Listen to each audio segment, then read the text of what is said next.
자, 이번 비디오에서는 또 다른 정규화 방법에 대해서 살펴보겠습니다. 이전에는 그 L2 놈에 기초한 정규화 그리고 드롭아웃의 그 방법을 사용한 그러한 정규화 방법을 사용했는데요. 그 외에도 또 몇 가지가 더 있습니다. 한 두 가지 방법 정도를 더 살펴보겠는데요. 첫 번째 그 또 다른 정규화 방법 중에 하나가 자료 증강 방법입니다. 그러니까 데이터 어그멘테이션이라 해서 우리가 훈련 자료를 더 많이 얻으면 오버피팅을 조금 피할 수가 있죠. 그런데 훈련 자료를 새로 얻는다는 것 자체가 굉장히 어려운 일이거나 또는 불가능한 경우가 의외로 많이 있습니다. 그래서 아주 쉽게 자료를 증강하는 방법을 여기서 소개하고 있는데요.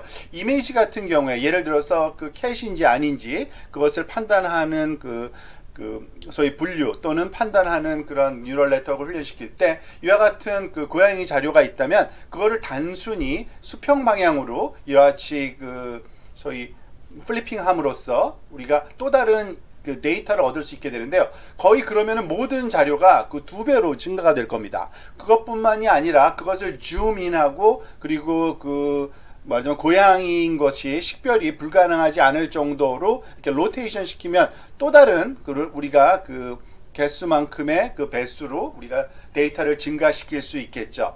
그러면은 이와 같은 식으로 많이 증가할 수 있는데 물론 새로운 데이터를 얻는 것만큼 좋지는 않습니다. 하지만 그것이 어렵거나 너무 비싼 프로세싱일 경우에는 이와 같은 방식으로도 할 수 있는데요. 주의할 점은 고양이인지 우리가 식별이 가능한 형태로 변형이 되어야 됩니다. 예를 들어서 이것을 업사이드 다운 위아래로 바꾼다든지 하는 거는 조금 소위 적절하지 않은 데이터 어그멘테이션이라고 할 수 있겠죠. 자, 응용에 따라서 데이터 어그멘테이션 하는 방법이 또 달라져야 되는데요. 예를 들어서 문자 인식, 예를 들어서 이와 같은 4라는 그 디지털 숫자로 인식하고자 할 때 이 문자 그 활자가 이런 형태로만 있는 게 아니라 그것이 여러 가지 다양한 이유 때문에 그 필기체 같은 경우에 이와 같이 변형된 형태를 가질 수가 있기 때문에 그것을 의도적으로 우리가 뉴메리컬하게 변형시켜 만들 수가 있습니다. 사실 조금 과장되어 있긴 합니다. 이거는 그것을 특성을 좀 그러니까 회전시키고 약간의 그 디스토션을 주기 위한 지금 다양한 방법으로 지금 보여주고 있는데요. 이 정도로 심하게 디스토션 되지는 않겠지만 우리가 적절한 말하자면은 변화를 줌으로써 또 다른 새로운 자료로서 주어진 자료를 증폭해서 활용할 수 있다는 얘기입니다. 그렇게 하면은 오버피팅이 여하튼 훈련 자료 증강에 의해서 우리가 가능하다라고 또 볼 수 있겠습니다. 또 다른 regularization 방법으로 우리가 조기 중단이라는 방법이 있습니다. early stopping, 말 그대로 좀 일찍 끝내는 건데요. 그게 무슨 말인지 한번 살펴보도록 하겠습니다.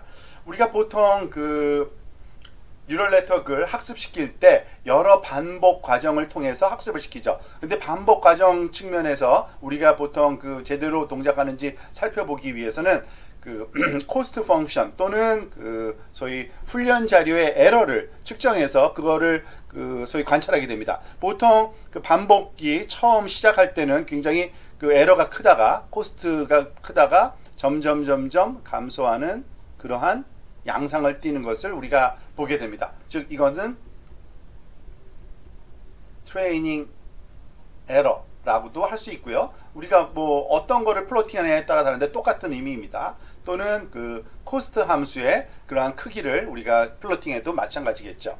자, 그리고 그와 같은 것을 우리가 훈련을 하는 데 있어서 이와 같이 훈련된 거를 가지고 소위 개발 세트를 따로 준비해서 제대로 훈련이 됐는지를 확인하는 dev set 에러를 또 플로팅을 해보면 이와 같은 다른 색깔로 한번 표시를 해보도록 하겠습니다. 이런 양상 같이 초반에는 같은 크기로 감소하다가 일정한 크기에 이르면은 오히려 더 증가하는 그러한 양상을 띠게 됩니다. 즉 dev set 에러라고 할 수 있죠. 개발 셋 오차라고 우리가 볼 수가 있는 겁니다. 즉 우리가 원하는 거는 뭐냐면 이런 개발 셋 에러가 가장 작은 그리고 그것의 그 정도 수준에 이르렀을 때의 훈련을 우리가 된 파라메타를 가장 적절한 파라메타라고 우리가 보통 생각을 합니다. 자, 이것은 우리가 이와 같은 그 예측을 할 수 있기 때문에 우리가 또 쉽게 예상할 수 있는 거는 W라는 그 웨이팅 그 가중치 파라메타가 거의 0에 가깝게 일단은 시작을 하겠죠. 작은 값으로 시작하는데 우리가 훈련을 시키면 시킬수록 점점 커지고 나중에는 이 W 값이 굉장히 그 크게 되는 현상을 보이게 됩니다. 그러니까 요 정도에서 그 만약에 우리가 그 훈련하는 과정에서 멈춘다면은 즉 약간 중간 사이즈의 미드 사이즈의 그 W를 얻게 되고요. 그리고 더군다나 그 우리가 프로베니어스 놈이라고 그러죠. 그 L2 놈 정도 크기로 봤을 때도 중간 사이즈를 얻게 되는 것을 예측할 수 있는데 즉 이와 같이 그 소위 훈련하는 과정에서 데브셋 에러와 우리가 그 비슷한 수준의 그런 것이 변화가 없는 그때까지만 훈련을 하는 과정에서 체크하다가 멈추는 겁니다. 여기서. 그러면은 그 이와 같은 그 레귤러라이제이션 효과를 얻을 수 있다라는 겁니다. 그런데 이것이 항상 좋은 방법은 아닙니다. 약간의 다운사이드도 있습니다. 그 무슨 말이냐면 오토고널라이제이션 측면에서의 문제점인데 아직은 안 배웠지만 이제 추후에 조금 살펴보려고 하는데요.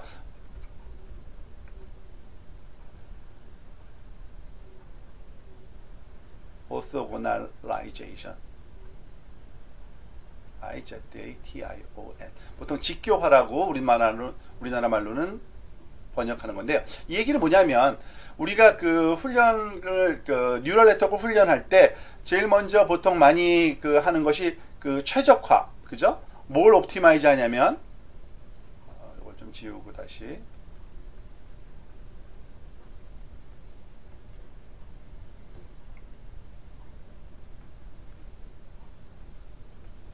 하겠습니다. 그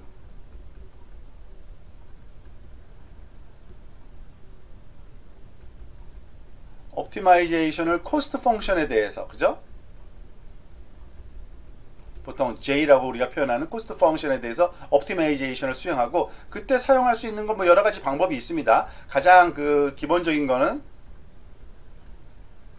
그레디언트 디센트라는 방법을 쓰고 있지만 좀 더 그 좋은 그 옵티마이제이션 방법으로 우리가 또 모멘텀을 쓰는 방법, 뭐 RMS 프롭이라든지 아니면은 그 에담이라는 방법을 쓰기도 합니다. 그 내용은 나중에 할 거고요. 자, 그와 같이 옵티마이제이션이 완성된 후에 또 다른 그 어프로치로 이게 오버피팅 된 것 같으니까 이거는 레귤러라이제이션을 해야겠다. 그래서 우리가 그 오버핏을 피하는 그러한 그 방법을 regularization 여러 가지 지금 그 네 가지 정도를 좀 살펴봤는데